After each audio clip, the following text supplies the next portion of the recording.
But what did you think about your team's performance overall? You know, I thought we actually played pretty good defense. I thought we executed some pitches pretty well. They put some swings on it there in the ninth. The ball just kind of fell. But, you know, I think the one thing that I think we were capable of doing is getting those big hits when we had runners in scoring position tonight, and that helped a lot. I thought Atkinson swung the bat really well. I thought we swung the bat really well in the two-hole. I thought we did some things in our 4, 5, 6 to get his pitch count up, so I was pleased with the effort tonight. And what did you think about Abe's performance? He gave up 13 hits, but he kept you in the game throughout and got out some big jams. Yeah, I thought it was great. You know, I thought he executed pitches. I thought he executed a couple pitches to probably get out of the inning, but you know, sometimes they're close and you don't get all the pitches that you want. But I thought he really executed the fastball in well to a lot of hitters. Wasn't real sharp with the breaking ball, but the changeup was plenty good enough. And what does he give you on Fridays? I mean, he doesn't have the same type of stuff that Zimmer might have had a couple years ago or Balog had last year.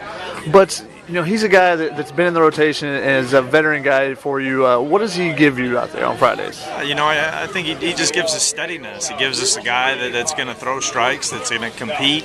He knows how to get himself out of jams. You know, he's had a rough go a little bit this year at times. He had a 6-0 lead last week, and it didn't work out real good. But, you know, all in all, you got to trust the guy. He knows how to pitch, he knows how to play, and he's a gutsy performer. And it seems like he's mixing up his arm slots and stuff out there as well.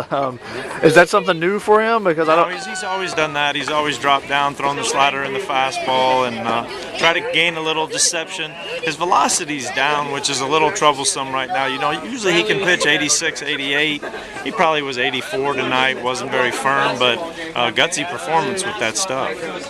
And what does it mean for your team when you're able to win when Bradley doesn't have a really big game for you? I mean, he's been, you know, tremendous throughout the season, setting the table at the top of the lineup. But when he doesn't, you know, have a great game, and you're still able to, you know, put 6 runs up on the board. Yeah, I thought, you know, offensively he was good tonight. Though he really wreaked havoc as far as getting the pitch count up and having solid at bats. He didn't miss the breaking ball by much. He got himself a base hit. He still helps us no matter whether he gets those 2 or 3 hits, and his speed helps us. But just the guys around him, you know, the guys around him that were able to spark us. You know, 2-hole, 3-hole, 4-hole, pretty good night for those guys around Bradley. So when Bradley doesn't go great like that, if those guys can pick up the slack, we can score 6. And if he has a good night, hopefully we can score more than that. And you guys off to a 4-6 start in conference play, but you get a Friday night win here.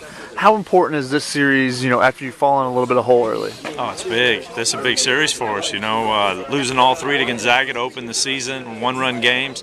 Played pretty good against San Diego, but that's a really good team, and they beat us, you know. We beat BYU 2 out of 3. We got to win 2 out of 3 here.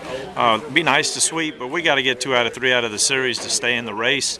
This is a good enough club. If we could stop pressing and get some wins, that we're gonna stay in that conference race.